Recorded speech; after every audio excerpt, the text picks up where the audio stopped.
Pikachu, why won't you get in your Pokeball?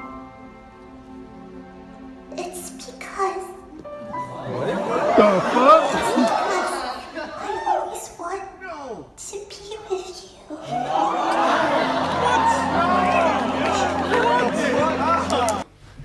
Pikachu parle! Pikachu parle! Pikachu parle! Mais on s'en fout, non? Eh bien non, apparemment pas les gens dans la salle, et surtout pas moi. Alors t'avais le choix entre l'affaire Weinstein, la mort de Johnny Hallyday, le trailer d'Infinity War, Star Wars, la mort de Johnny Hallyday, et t'as choisi Pikachu. Bien joué mec. Cet extrait vient du dernier film Pokémon, Jeki Juban Poketo Mosuto Kim ni Bineta, point d'exclamation. C'est IMDb qui le dit. Sorti le 5 novembre en France, il propose de redéfinir les origines de Sacha et de son aventure, vous savez, Pikachu, oh, tout ça.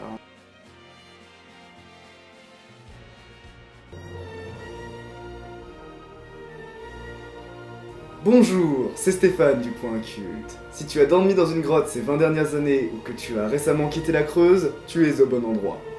Pokémon raconte l'histoire de Sacha. C'est bon, tout le monde connaît Pokémon, en plus on s'en fout, hein. Et même si on ne connaît que très peu Pokémon, on est sûr d'une chose, Pikachu fait Pika Pika. Mais quelle est la surprise dans la salle de voir que notre fameuse souris peut parler, avec un petit accent de surplus. Face à cette révélation qu'on pourrait qualifier d'intéressante, je pense qu'il y a 3 réactions possibles.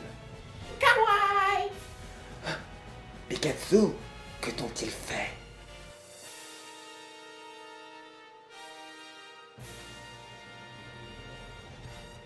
Il y a aussi bien entendu les gens qui s'en battent littéralement les couilles. Je dois avouer qu'au début ça a été un choc, autant pour moi que pour les gens dans la salle et bien entendu les spectateurs.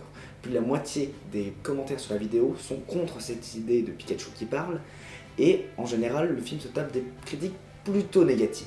Mais c'est vrai qu'au début j'ai eu mal, très mal. Je savais vraiment pas quoi en penser. Mais face à cette déferlante d'opposition, je me suis dit que la solution n'était pas aussi simple que simplement un Pikachu ne doit pas parler. Mais au bout d'un certain temps de réflexion, j'ai fini par conclure. Je pense très sérieusement que les quelques secondes que vous venez de voir sont peut-être les meilleures choses qui soient arrivées à l'univers Pokémon ces dernières années. Mais comment tu peux dire ça? Même toi t'avais dit que ça t'avait choqué. En effet ça m'a choqué, mais en y réfléchissant 2 secondes, c'est ça l'intention. Est-ce que vous pouvez me dire combien il y a eu de films Pokémon? Parce qu'avec un ami on a compté, et le dernier dont on se souvient réellement, c'était celui sur Darkravier. Il y en a eu 10 entre eux. 10 putains de films Pokémon. Et au final, on en compte combien? Allez, 6 qui vous ont marqué, 6 qui vous tapent à l'œil. Il y en a eu 20. 20. Et enfin, depuis des années, il y a un film Pokémon qui sort du lot et qu'on remarque. On aurait très bien pu voir à la base un film classique qui serait passé inaperçu et qui aurait fait ses entrées. Mais non, là Nintendo met le paquet sur la com et nous propose un twist tellement dingue que même Sacha n'y comprend rien. Mais là où tout devient pertinent, c'est que ce Pikachu qui parle renvoie à la plus grande force des films Pokémon. L'émotion. Parce que les films Pokémon ont toujours su maîtriser avec brio les sentiments de son public. Ce n'est pas pour rien que la scène finale du film 1 revient tout le temps sur les réseaux sociaux. Et qui n'a pas trouvé un seul film Pokémon touchant? Au moins touchant. Et là, c'est le retour de Pokémon à ce qui fait son essence, l'émotion. Ce Pikachu qui parle, c'est la dernière révélation avant la fin du film.